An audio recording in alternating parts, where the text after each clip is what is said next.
킴스 푸드사이언스 킴쌤입니다. 오늘은 2020년 8월 22일에 출제되었던 식품 기사 문제 중에 네 번째 과목 식품 미생물학 같이 살펴보도록 하겠습니다. 자, 첫 번째부터 같이 볼게요.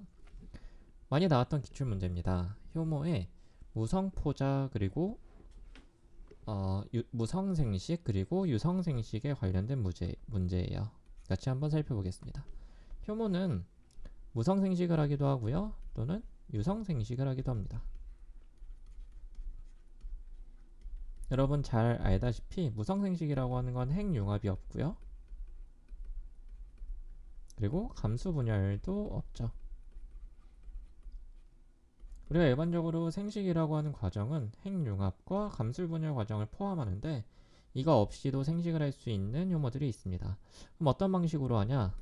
분절포자 방식이 있고, 후막포자 또는 사출포자가 있습니다.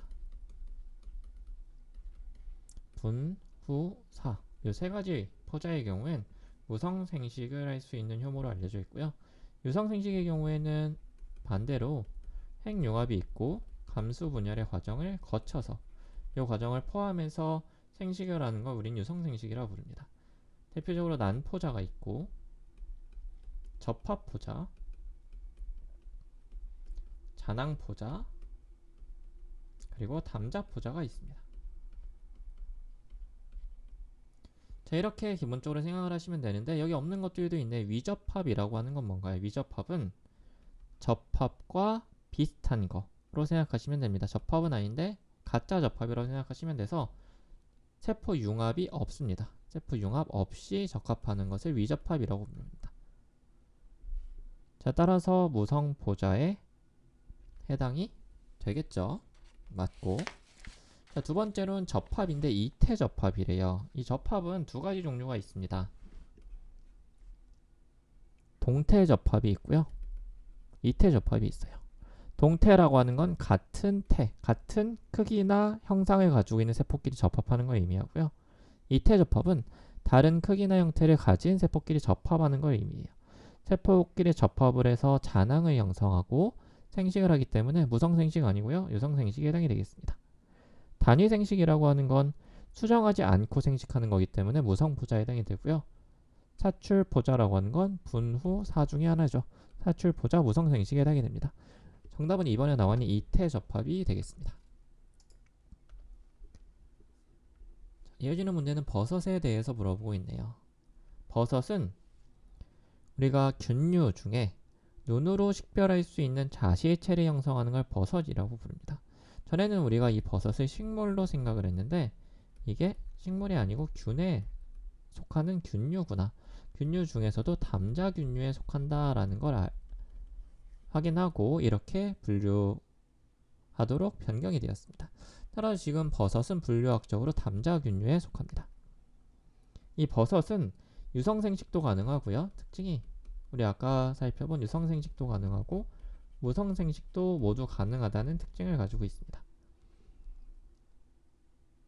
따라서 유성적으로는 담자포자 형성에 의해서 증식을 하고요, 무성적으로는 균사, 신장에 의해서 증식한다는 특징이 있어요. 이 버섯 중에 특별한 형태로 동충하초라는 게 있습니다. 동충하초는 벌레의 몸에서 자라는 버섯을 우리가 동충하초라고 부릅니다. 이 동충하초는 분류학상 담자균류에 속하지 않고요, 잔항균류에 속합니다. 따라서 정답은 3번이 되고요. 이 버섯은 우리가 식용하는 부위죠. 버섯 중에 우리가 식용하는 부위는 자실체인데, 이 자실체는 3차 균사에 속해요. 그럼 3차 균사는 뭐냐? 우리 버섯이라고 하는 건 포자가 발화를 해서 1차 균사를 만들고요, 세포질 융합을 통해서 더 크기를 키우면서 2차 균사를 만들고 조직화 되면서 마침내 우리가 먹을 수 있는 형태 3차 균사를 만들어요. 이 3차 균사 완전 조직화된 걸 우리는 버섯의 식용 부위라고 볼 수 있습니다. 따라서 식용하는 부위인 자실체는 3차 균사에 해당이 됩니다. 자, 이어지는 문제는 일반 세균수 개수에 대해서 물어보고 있습니다. 이 식품 공전에 이거 한다는 게 굉장히 중요한데, 왜 이게 중요한지 같이 살펴볼게요. 자, 10,000배 이석을 했어요. 그랬더니 균수가 237개래요. 그러면 237 곱하기 10,000개만큼 콜로니가 있겠네요. 우리 요거는 어렵지 않게 할 거예요. 자, 그러면 237 곱하기 만이니까 이걸 바꿔주면 2.37 곱하기 10의 6승입니다. 자, 요게 맞는데 식품 공전에는 어떤 조항이 있냐면 이 미생물을 우리가 단위를 셀 때 높은 단위로부터 세 번째에서 반올림을 하도록 되어 있습니다.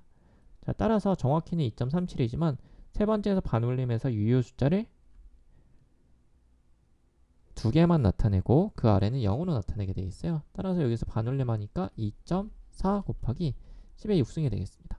자, 두 개 중에 아마 답이 있을 텐데 답은 4번에 나와 있는 2.4 곱하기 10의 6승이고 그 이유는 식품 공전에 따라서 높은 단위부터 세 단계에서 반올림해서 유효 숫자에 두 개 나타낸다 라고 이해하시면 되겠습니다. 자, 예제는 문제는 버지의 분류법 중에 초산의 탄산가스와 물로 산화해서 다음에 NH4 염을 유일한 질소원으로 사용하는 균주를 물어보고 있어요. 여러분 잘 아시겠지만 이 균주는 뭐예요? 아세트산을 생성하는 초산균이 되겠죠. 초산균의 경우 초산을 생성하는 거 아닌가요? 물어볼 수 있는데 기본적으로 초산을 생성합니다. 알코올을 바탕으로 식초, 초산을 생성하고 이게 더 진행이 되면 탄산가스와 물로 분해하게 됩니다.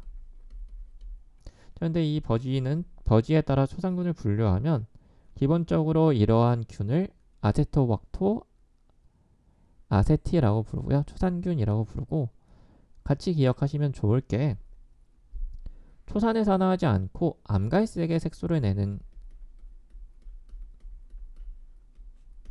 균주가 있어요. 이 균주는 아세토박터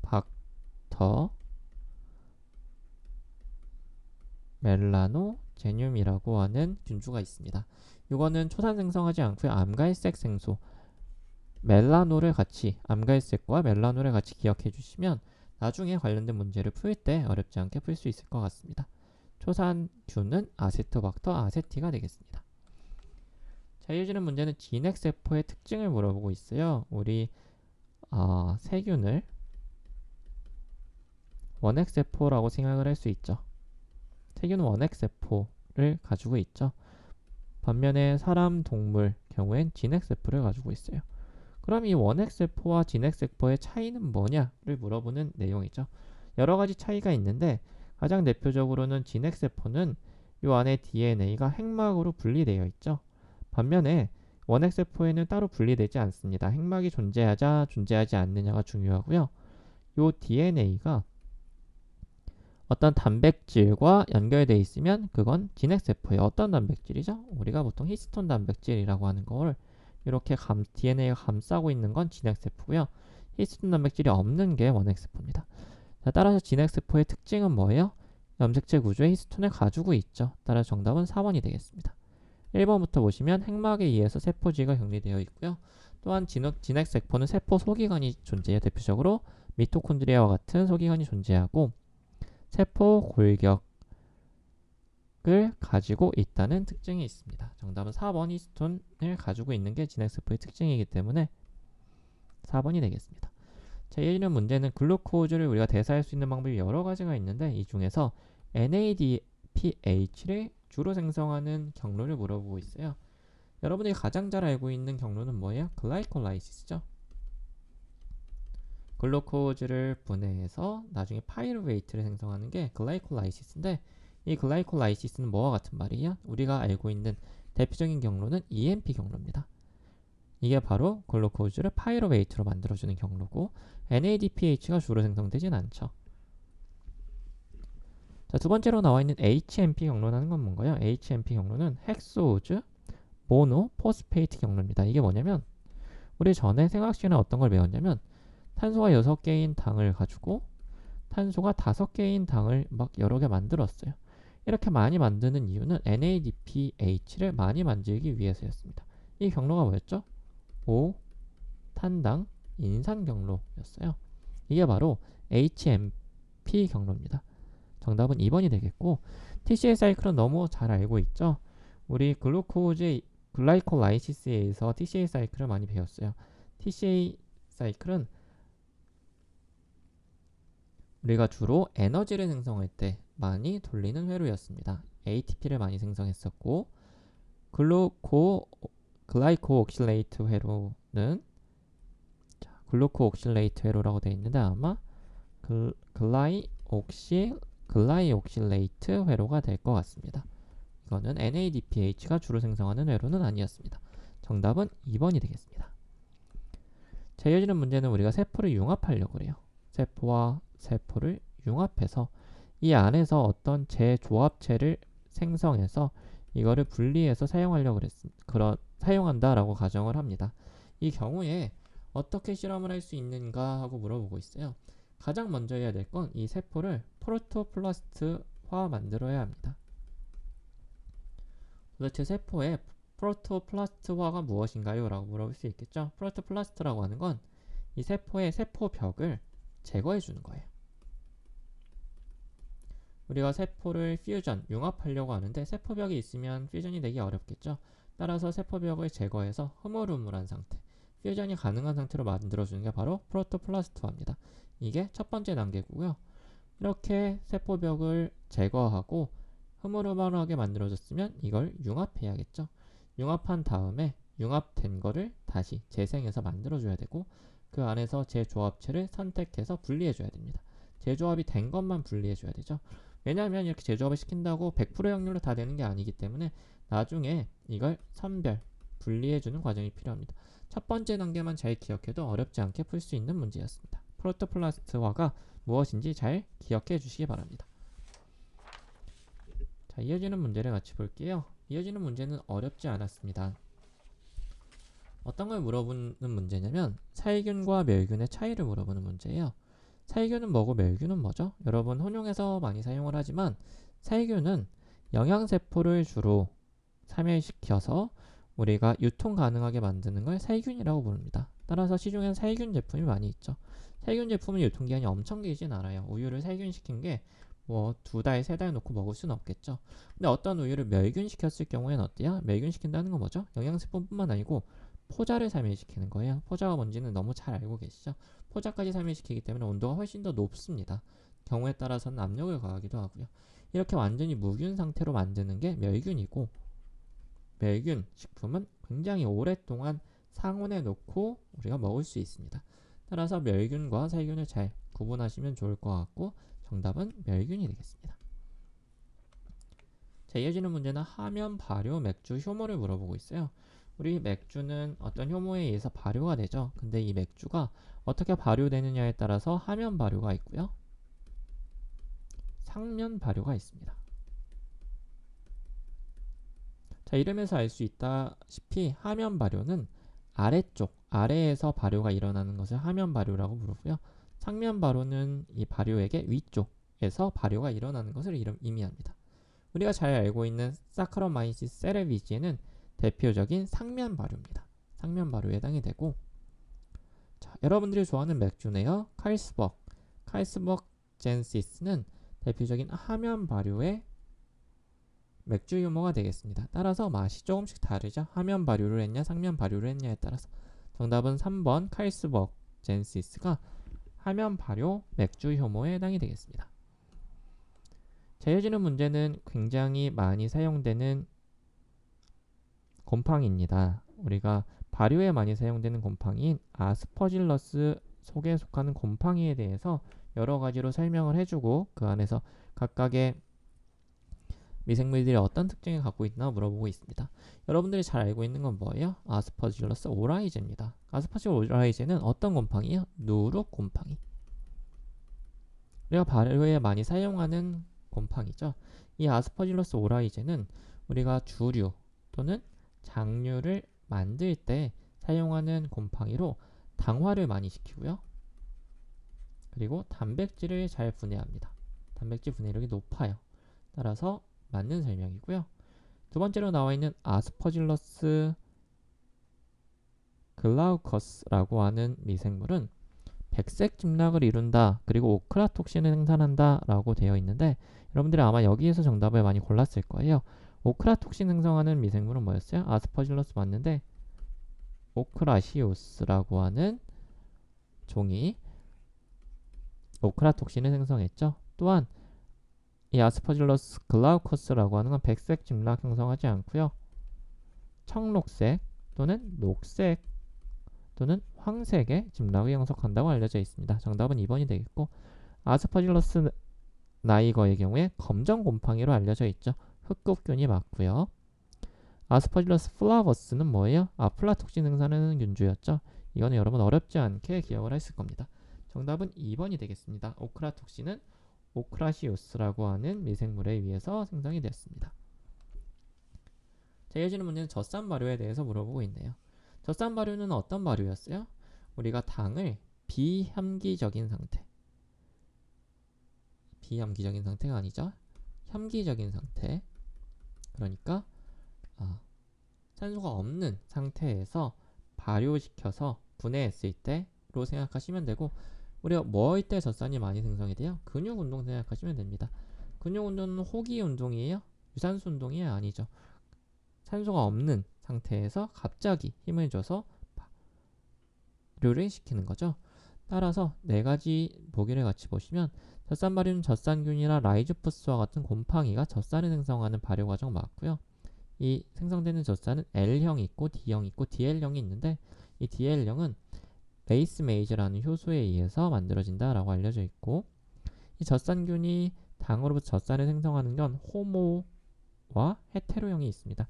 이건 뒤에 다시 한번 나와올 텐데, 호모형이라고 하는 건 주로 생성되는 생성물이 젖산만일 경우에는 우리 호모 퍼멘테이션이라고 부르고요. 젖산 이외에 다른 부산물들이 많이 나오면 이걸 헤테로형이라고 부릅니다. 맞는 설명. 대부분의 젖산균이 산화적 인산화인가요? 아니죠. 혐기적인 상태에서. 산화적인 인산화는 호기적인 상태죠. 산소가 많이 있을 테고, 혐기적인 상태에서 발효를 하기 때문에 정답은 4번이 되겠습니다. 자, 이어지는 문제는 곰팡이 독소가 아닌 걸 물어보고 있어요. 파툴린은 여러분 잘 알다시피 곰팡이 독소에 해당이 되고, 오크라톡신도 아까 살펴봤죠. 아스퍼질러스, 아플라톡신도 아스퍼질러스에 의한 곰팡이 독소죠. 엔테로톡신은 뭐였어요? 이건 장독소였습니다. 뭐에 의해서 생성이 됐어요?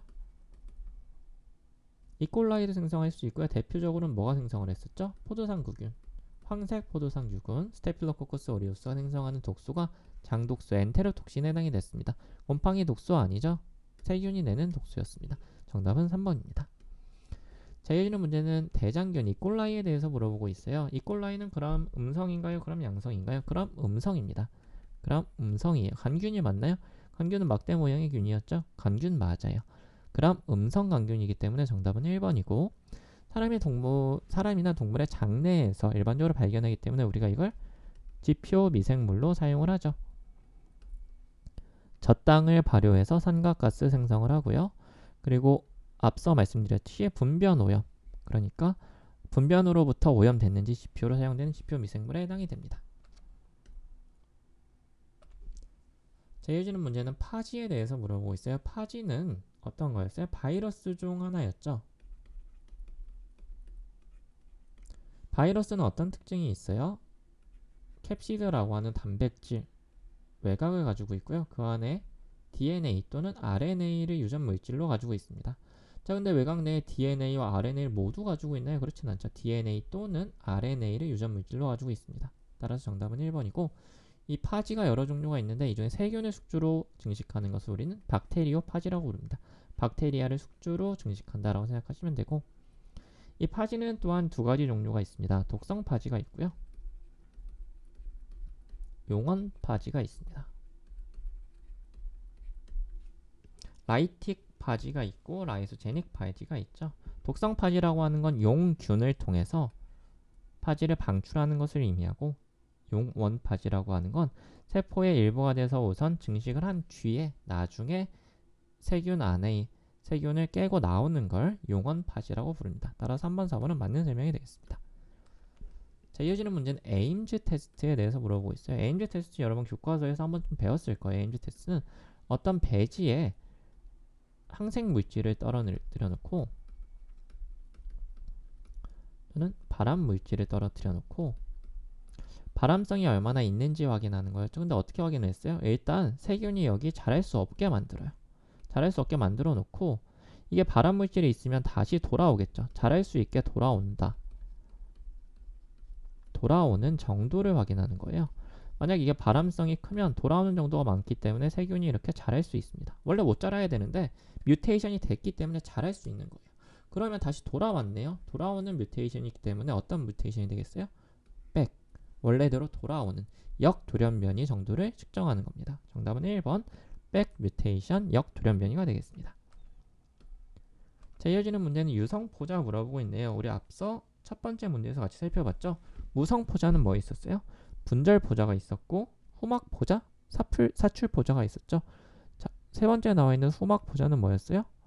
무성생식에 해당이 됐습니다. 자, 1번에 접합포자, 그리고 2번에 담자포자, 그리고 4번에 잔항포자 또는 난포자는 유성포자에 해당이 됐습니다. 자, 이어지는 문제는 유기화합물의 합성을 위해서 햇빛을 에너지원으로 이용하는 광독립 영양생물이래요. 굉장히 말이 어렵죠. 뭐 생각하시면 돼요? 식물 생각하시면 됩니다. 이 식물은 빛을 에너지원으로 사용을 하죠. 그리고 또 뭐를 탄소원으로 사용해요? 우리 식물은 뭐를 통해서 자라죠? 우리가 내뿜는 CO2를 통해서 자라죠. 이산화탄소를 통해서 탄소를 만들어내죠. 이 안에서 식물에도 여러가지 탄소원이 필요한데 탄소를 이산화탄소로부터 얻습니다. 정답은 2번 이산화탄소가 되겠습니다. 자, 이어지는 문제는 우리가 아까 젖산균을 두 종류로 나눌 수 있다 그랬습니다. 호모형과 헤테로형이 있다라고 한번 살펴보고 넘어갔어요.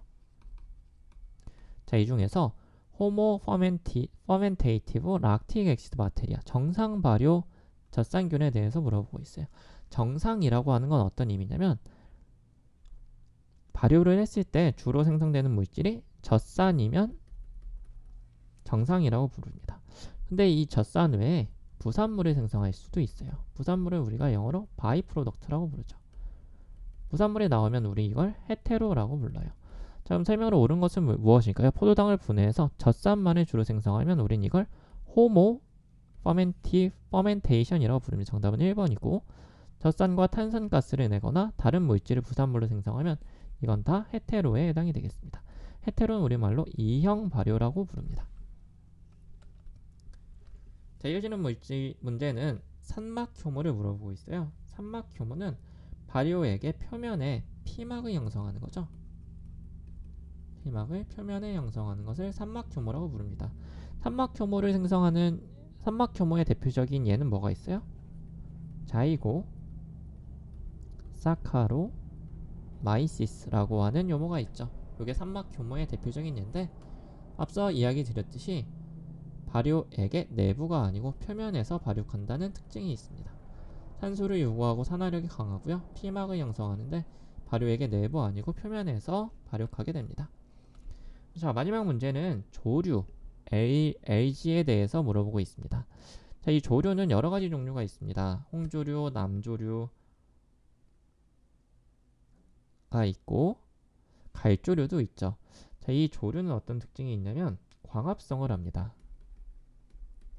물속에서 광합성을 하는 식물이에요.